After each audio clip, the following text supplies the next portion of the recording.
नमस्कार। भारत की defence strategy ना एक बहुत बड़े बदलाव से गुजर रही है।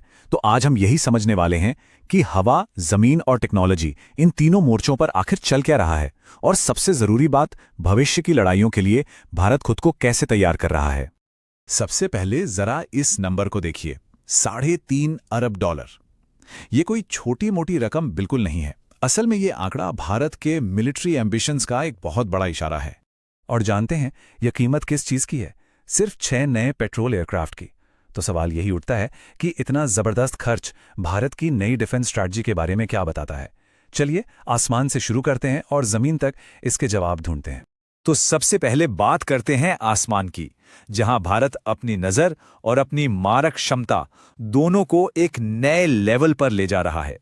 अच्छा, इन सर्वेलेंस सिस्टम्स की कीमत को समझने के लिए जरा इन आंकड़ों को देखिए। अमेरिका का जो MQ-4C ट्राइटन है, कीमत करीब $250 मिलियन, वो हाल ही में खो गया। और दूसरी तरफ भारत के एक P-8I एयरक्राफ्ट की कीमत है लगभग $600 मिलियन। मतलब साफ है, ये सिर्फ प्लेन नहीं है, ये आसमान में भारत की सबसे कीमती आंखें और कान हैं, और इनकी सुरक्षा से बढ़कर कुछ भी नहीं है। लेकिन देखिए, भविष्य सिर्फ दूर से निगरानी करने का नहीं है। असल गेम तो अब इंसानों और मशीनों के एक साथ एक टीम बनकर लड़ने का है। हवाई जंग का पूरा नक्शा बदलने वाला है। और बस यहीं पर एंट्री होती है कॉम्बैट एयर टीमिंग सिस्टम यानी CATS की। अब जरा सोचकर देखिए, एक लड़ाकू विमान है जिसमें एक पायलट है, इसे मदरशिप कह सकते हैं। और ये पायलट अकेला नहीं लड़ रहा, बल्कि अपने साथ उड़ रहे कई ड्रोन्स की एक पूरी फौज को कंट्रोल कर रहा है। बस यही है CATS का बेसिक आइडिया। तो चलिए अब इसके अगले लेवल कैट्स मैक्स को समझते हैं। इसमें मदरशिप का काम करेगा एक मॉडिफाइड तेजस मार्क 1 एयरक्राफ्ट, और इसका दिमाग वो होगा AI पावर्ड एसिड सिस्टम। ये सिस्टम एक पायलट को इतनी ताकत देगा कि वो एक साथ कई कैट्स वॉरियर ड्रोन्स को कमांड दे सके। देखिए, ये सिर्फ एक अपग्रेड नहीं है, ये तो हवाई जंग की पूरी किताब को दोबारा लिखने जैसा है, जहां एक पायलट के पास पूरे स्क्वाड्रन की ताकत होगी। चलिए अब आसमान से थोड़ा नीचे उतरते हैं और ड्रोन्स के नए फ्रंट पर आते हैं, क्योंकि यहां पर टेक्नोलॉजी की एक बिल्कुल नई रेस चल रही है। एक तरफ है ऑटोनोमस अटैक और दूसरी तरफ है AI पावर्ड डिफेंस। पहले बात करते हैं हमले की, यानी ऑफेंस की। देखिए, आज का सबसे बड़ा खतरा किसी एक बड़े ड्रोन से नहीं है। नहीं, खतरा है सैकड़ों छोटे एक दूसरे से जुड़े हुए ड्रोन्स के झुंड से, एक स्वॉर्म से, जो किसी भी डिफेंस को तोड़ सकता है। एक उदाहरण देखते हैं, शेषनाग 150 अटैक ड्रोन। ये 5 घंटे तक लगातार उड़ सकता है। इसकी रेंज 720 किलोमीटर है और ये 25 किलो का वॉरहेड भी ले जा सकता है। लेकिन इसकी असली ताकत ये सब नहीं है।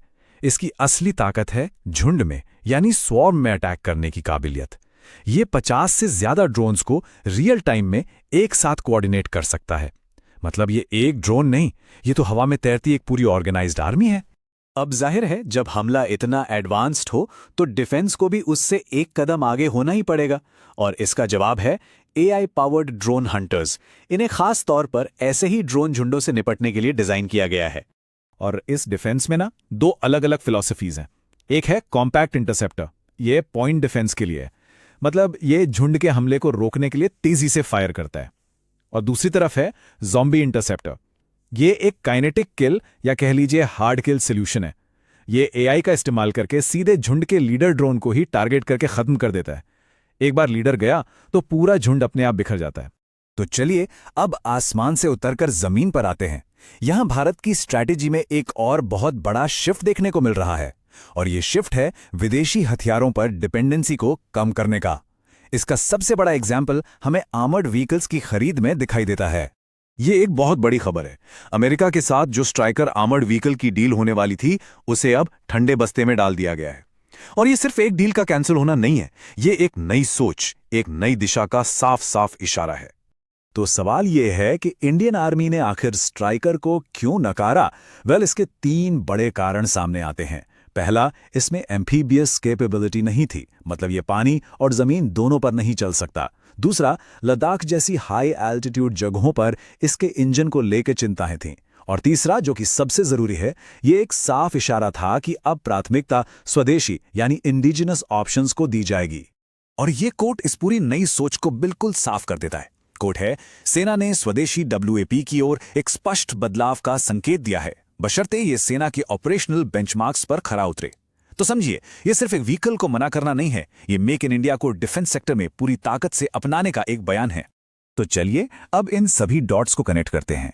हवा में एडवांस्ड ड्रोन्स, जमीन पर स्वदेशी व्हीकल्स और आसमान में हाईटेक सर्वेलेंस, ये सब मिलकर भारत के नए मिलिट्री ब्लूप्रिंट की आखिर क्या तस्वीर बना रहे हैं। अगर हम देखें तो यहाँ 3 बड़े ट्रेंड्स एकदम साफ नजर आते हैं।